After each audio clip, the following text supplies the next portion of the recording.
Causada na História apresenta Os Filhos de Clovis.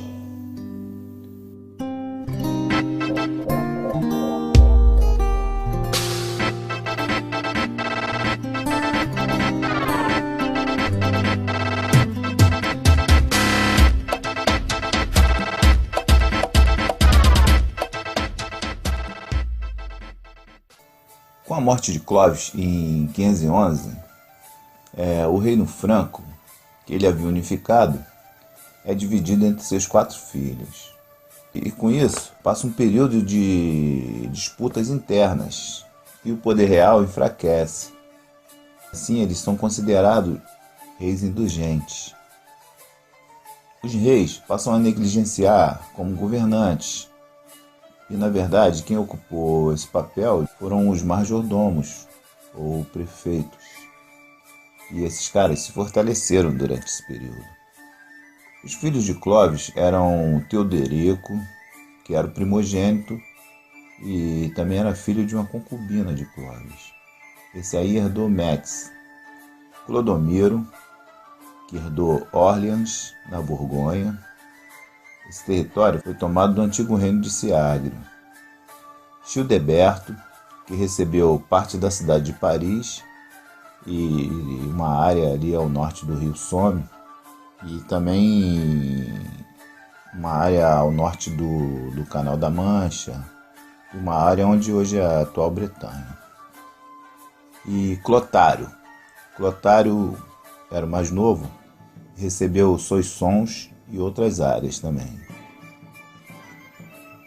Entre 523 e 24, os irmãos atacaram a Burgúndia, liderados por Sigismundo da Borgonha, e conseguiram capturar Sigismundo e seus filhos. Porém, o irmão de Sigismundo, Godomário, conseguiu fugir. Sigismundo e seus filhos foram presos por Clodomiro, que os manteve prisioneiros. Então Godomário juntou um exército e voltou a Borgonha, e lá os francos tinham deixado uns soldados lá tomando conta e tal, e Godomário exterminou os caras e retomou a cidade de Borgonha. E Clodomiro, ao saber disso, assassinou Sigismundo e seus filhos, e novamente juntou os irmãos, e partiram para Borgonha. Chegaram lá, derrotaram Godomário e retomaram a cidade de Borgonha. Porém, nessa batalha, a Batalha de Vézeronce, em 524, Clodomiro morreu.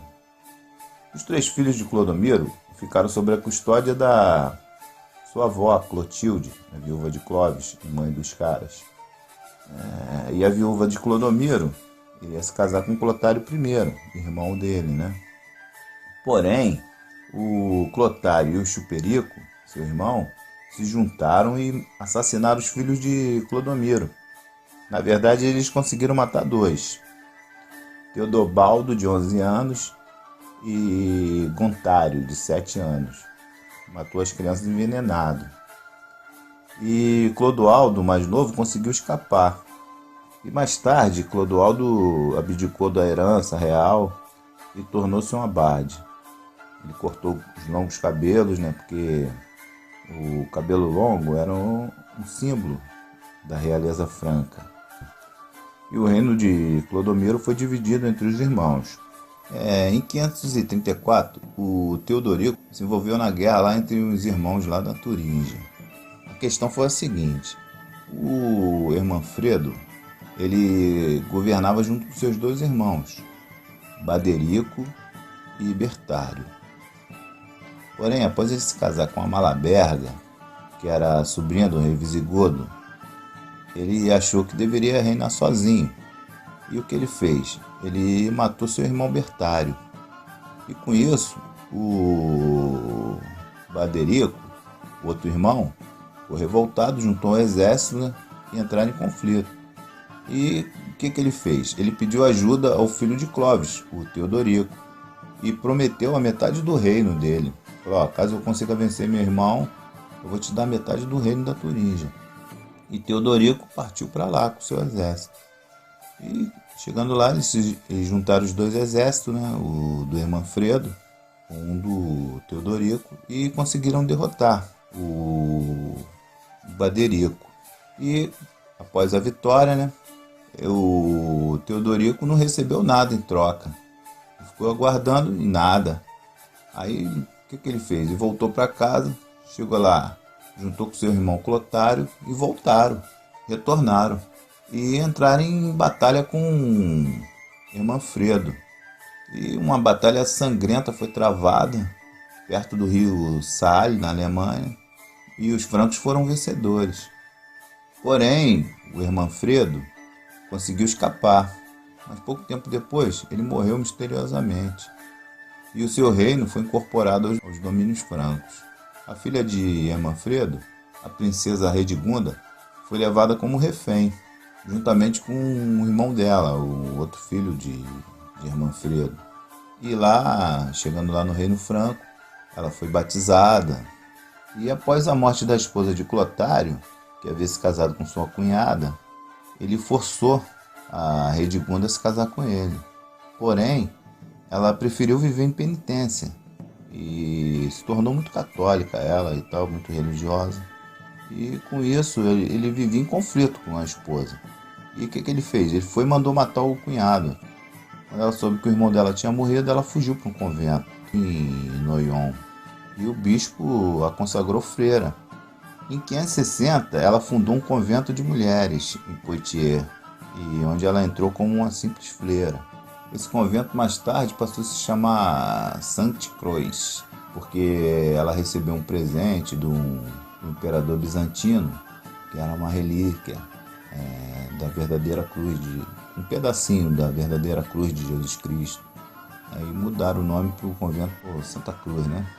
Por esse tempo, a irmã desses caras, Clotilda, ela havia se casado com um rei hispânico, visigodo, Amalarico, da Burgúndia. E esse cara era ariano.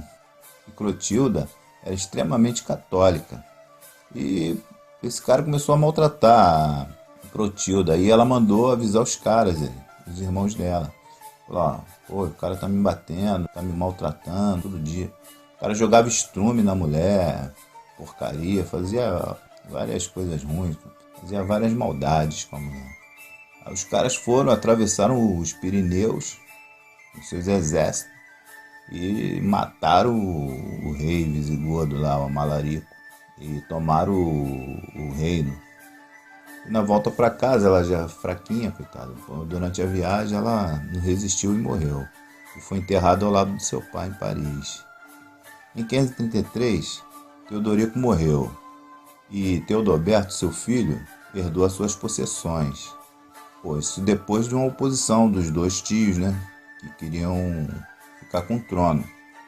Porém, o Chilperico, como não tinha filho, acabou adotando o sobrinho, Teodeberto. E em 542, os irmãos entraram em guerra com os ostrogodos.